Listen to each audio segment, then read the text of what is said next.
good to go. Einen schönen guten Tag. I'm happy to be here. It actually feels nice to be able to sit down and get some of my thoughts out as always, and I'm just gonna get right into it. If I'm being honest, one of the biggest things that has been on my mind as of the recent week has been the fact of, is it actually truthful that we need to have our life planned out? Is it something human that needs to happen? Or is it just a societal pressure? Does every single person actually need to have things figured out, have things planned in advance, have some sort of job or career to work towards, or a certain goal in life to fulfill? Or is that just the way that things have been done for such a long time that it feels like we need to as well, that every single person? Because I've been having this feeling, and I have talked to multiple friends of the recent who are also having this feeling. And I think around this age in particular, between 16 to even early 30s, is just a time of questioning your entire life a lot. And I love it. It's great in a sense because that helps me think about life, be more conscious about what I'm doing. But the questioning can feel agonizing when no answer really comes around. And what I'm here to question once more is the question in the first place something that really needs to be answered? Do we really need to figure it out? Is figuring it out even possible? Because I think the perspective is, for a lot of these people, and maybe honestly for me included for a while, is that everyone else around us, or maybe at least the majority around us, has it figured out. That maybe our fathers or mothers at our age had it figured out. They had at least a plan. They did something. Maybe they didn't know they were going to end up there, but they did it. They found something that became their career, their life, their passion even. And we're sitting here with a blank slate. And it's especially difficult for the people who do stuff, because I do a lot of things, but can I really attach onto one and say, this is what I'm going to do for the rest of my life?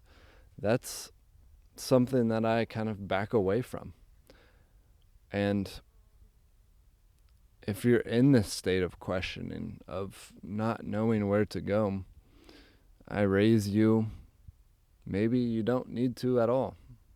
It's okay to question, it's okay to plan, but when nothing comes of it, is that actually a bad thing in the end? I thought about my time, what it would be like here in Germany, as I'm spending 3 months here. I'm coming up on my last month. And what I thought about it before I went on this trip, what I thought was going to happen, how I imagined the day-to-day life, or the emotions that would come up, the things I would see, the things I would take in, it's 100% different from what actually happened. I had created this whole image of a world on the other side that it was going to be this way and that way, and I was going to really be myself there, or really come into my person when I'm in this environment.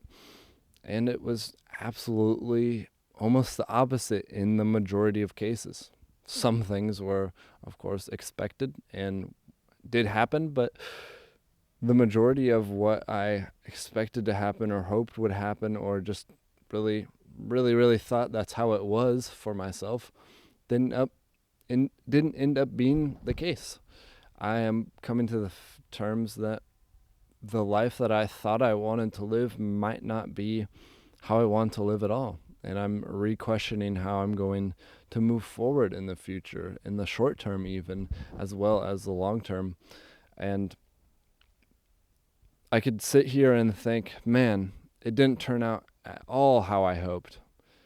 Or I can sit here and think, this is great. This is exactly what I needed. It wasn't what I wanted at all. Or at the very least, it wasn't what I expected. But my expectations don't always meet what is actually the best for me. I'm coming to terms with the fact that the world that I can imagine for myself is unfortunately not as good as the world that is actually waiting there for me. Our minds set limits. Our minds will be pushed into one direction over the other. And we can't begin to imagine the best possible situation for ourselves. We can think about it, and I don't think there's any harm within thinking about it. But if you expect your life to go one certain way or to gain some sort of fulfillment or knowledge or whatever it is from a certain experience, and it doesn't end up being that way, and it may even end up being the exact opposite of whatever you expected, see that as a positive thing. Maybe just take a chill pill and say, wait a minute, I expected this thing, but why did I expect it in the first place? Well, all I wanted through an expectation, I think all we really want through any expectation is just to have a good outcome in the end, to have something happen to us that is actually beneficial. But maybe the thing that we expected to happen, the thing that we thought was going to come, wouldn't actually be beneficial, or not as beneficial as what actually happened. What actually did, I'm thinking in two languages now. I want to say pasiat, actually pasiat in front of me. How is this bad? It's life.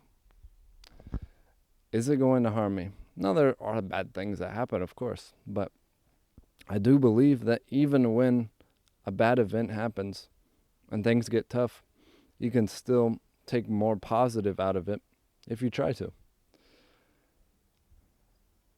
Like I said, this trip didn't turn out anything how I expected. It's changed a lot of my views, and instead of being a little disappointed in all the money I spent and all the time I took and all the things to figure out maybe this isn't how I want to live, I'm just saying, well, I'm going to take the rest of the opportunity that I have here and learn from it and understand where I'm going to move forward with that. Because I have this time here. I've gifted myself that. I was able to gift myself that. And I could say, well, man, it was just a waste of money. It was a bad decision. I'm going to say, hey, it might have not have been what I expected, but I'm still going to learn from it. I'm still going to take every single positive that I can out of an opportunity like this. I'm going on a trip to Croatia here. In 2 days, I'm actually flying out. And I had planned to go with a friend of mine, but they had canceled. And so now I'm going alone. And that wasn't planned at all. That wasn't expected. Of course, in my brain, the expectation was going on a trip with someone else, enjoying the moment, and spending time with them specifically. But that isn't how it turned out. And so now I'm approaching this trip with a very different perspective of, okay, I'm going alone, and I'm actually quite excited to go alone. Because, it isn't my first time taking a trip like this alone. I was in Costa Rica for a week. This will be pretty similar in that sense that I will be alone for a week somewhere that I don't know. And I'm never really truthfully alone. I'll meet people. I'll speak to people. I'll have conversations. But at the end of the day, I get to decide when I'm going to bed. I get to decide when I wake up, where I'm going for the day, what I'm eating, all of that lies on me, and I'm really, really excited for that. Truthfully, I get a chance to be outside of my environment where no one knows me. There's no push in one direction. There's no thing that's going to take my time without my decision. And I just get to completely understand myself. Who am I in that situation? This is what I talked about before in, I think about 4 to 5 podcasts ago. Who are you in the face of freedom? When you have the choice to sleep in, when you have no thing to go to, no person to that you're being relied on from, no task that you need to fulfill, who are you? And this is a week of figuring that out for myself. Who am I at the end of the day when I'm the only one who's relying on myself? When I have this total freedom of time, of place even, who am I going to become? Or who am I just in the face of that? That's a really big question, a really hard-hitting question. And I know the time that I spend in Croatia won't always just be what one would expect from a vacation. I actually have found out that I'm not the vacation kind of person. It doesn't do what it seemingly does for a lot of people. To me, it doesn't do what it seemingly does to a lot of other people. And I'm going to have probably low moments, a few down moments, especially when one is traveling alone. It does feel lonely, even if you're in a crowd. But I am no stranger to this feeling. I don't honestly think that feeling alone is a negative thing. There's a difference between being alone, feeling alone, and being actually lonely in the sense of the negative emotion of being alone. I can feel alone in a crowd, but that doesn't necessarily make it a negative thing. I can be alone and just simply feel alone in a non-negative sense, or I can be alone and be lonely in a negative sense, where I feel like I just am not satisfying the human connection part of my life. But truthfully, for a long time in my life, I was alone in a non-negative sense. And I'm have these skills to do that. I hang out with myself. I make jokes with myself. I talk to myself. It doesn't bother me, as I feel maybe it does for someone who's only grown up with interaction, who's always had that just kind of at hand. And so that's another perspective that I'm learning, that other people maybe aren't as comfortable with being alone as I am, or I have been, and probably will continue to be. And that's another thing to be aware of, to learn about. Yeah. I do have a few things, because today I'm just popcorning around, really, jumping from one topic to the next. Ooh, this is a big one. This is, the Instagram, it's a big distraction factory, but every once in a while you get a gym, and I was hit with a video on the good old Instagram that posed a pretty simple question. If someone was to watch your life, watch a whole month of your life go by, and they couldn't hear your internal monologue, they couldn't hear any word you spoke, they just saw what you did, your actions. It's a replay of every single thing you did, but they didn't have any connection of what you were thinking while you were doing that. How, what would this person who's seen this from an outside view say your priorities are in life? That's a big one.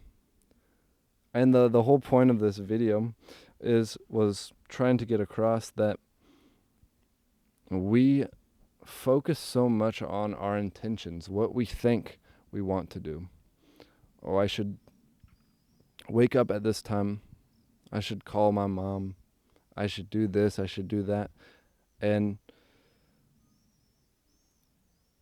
when we look and when we judge ourselves purely based on our intentions, we leave out the fact that are our actions actually showing that our intentions are there?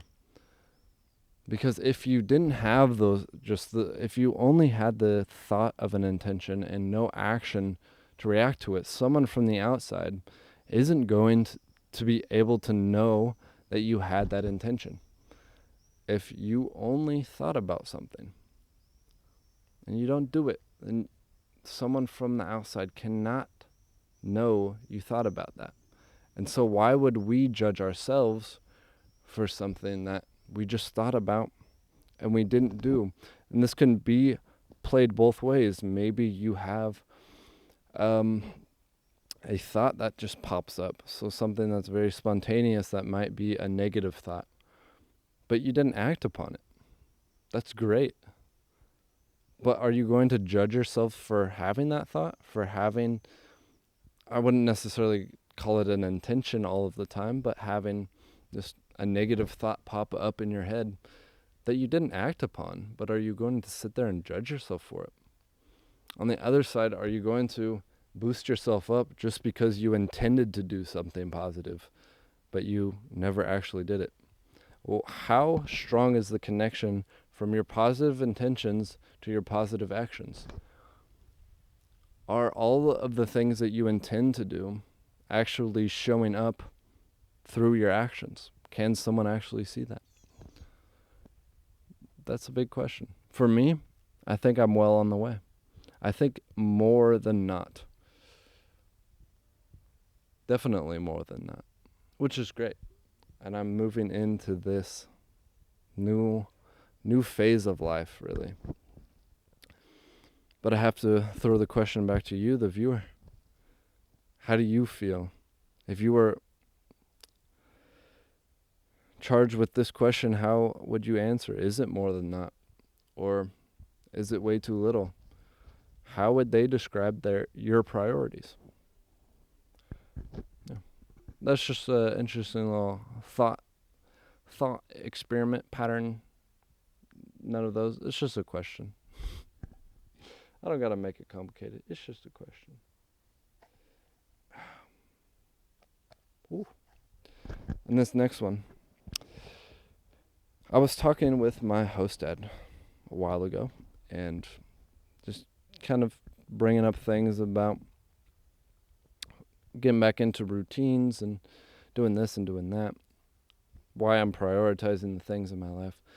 And he hit me with a question of simply, do you think you're being too strict with yourself?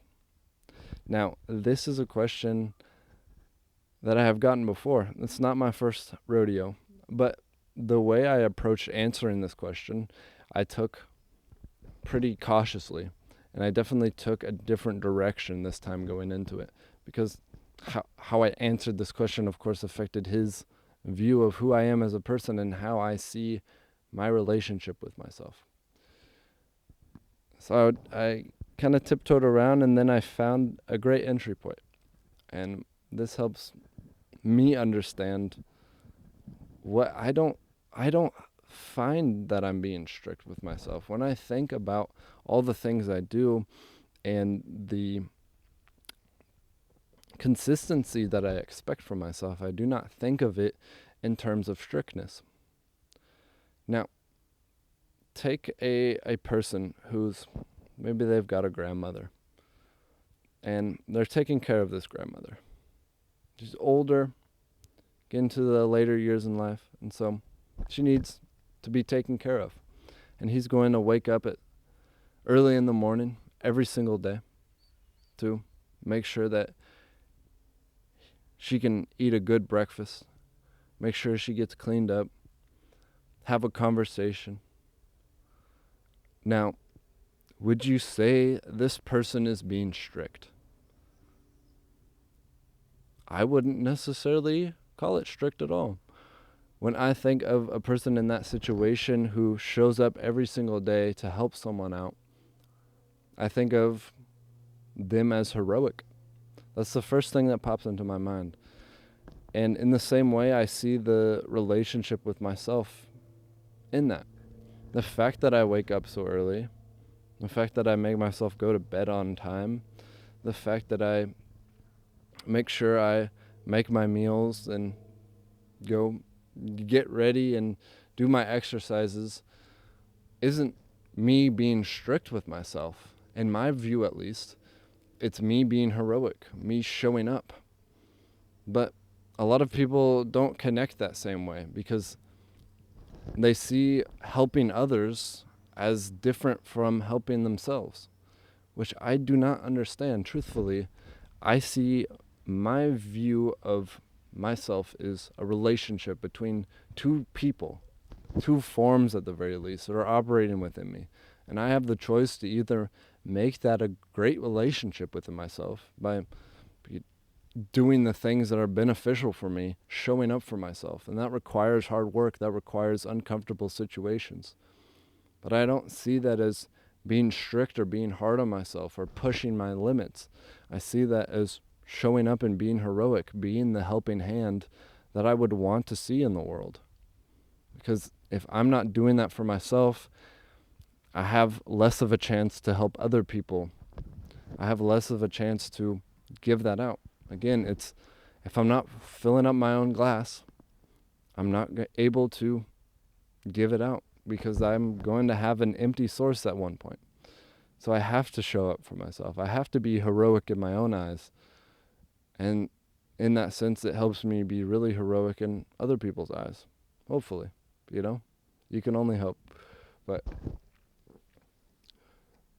I show up for myself. I do these things not in the fact of being strict or pushing my limits or being hard on myself, but because I want a hero in my life to look up to.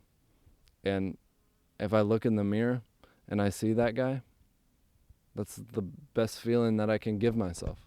And so I do show up for myself. I do things that are uncomfortable, that I don't necessarily want to do, that I would rather, stay in bed. I would rather hit the snooze button, but wouldn't everyone? Wouldn't you also want to be the hero? Be that person has the capacity to wake up earlier to help their grandmother out. I hope to be. And in giving myself that, I build the capacity to give others. Yeah. It's getting a little warm out here, if I'm being honest. But it's nice. I'm soaking up the sun. And I think that's going to bring us to a slow ending point here. As those were kind of the little popcorn ideas that I wanted to bring up. Wanted to spit out there, talk about for a little bit. And yeah, I'm going to have a nice rest of my day. Probably going to go enjoy some more of the sun, get some exercise in, play around with some friends. And yeah, I hope you give a few of these things a few thoughts. If you have anything you want to talk with me about, you can leave that in the comments there. I love conversation. I love starting a discussion around things. So if you like the video, you can give it a like. If you dislike the video, you can give it a dislike. You can subscribe if you want to see more of this, because I post these, or I film these every Wednesday, and I try to post them whenever I have access to my laptop. And yeah, that's about it. So I'm going to give you one last bye-bye.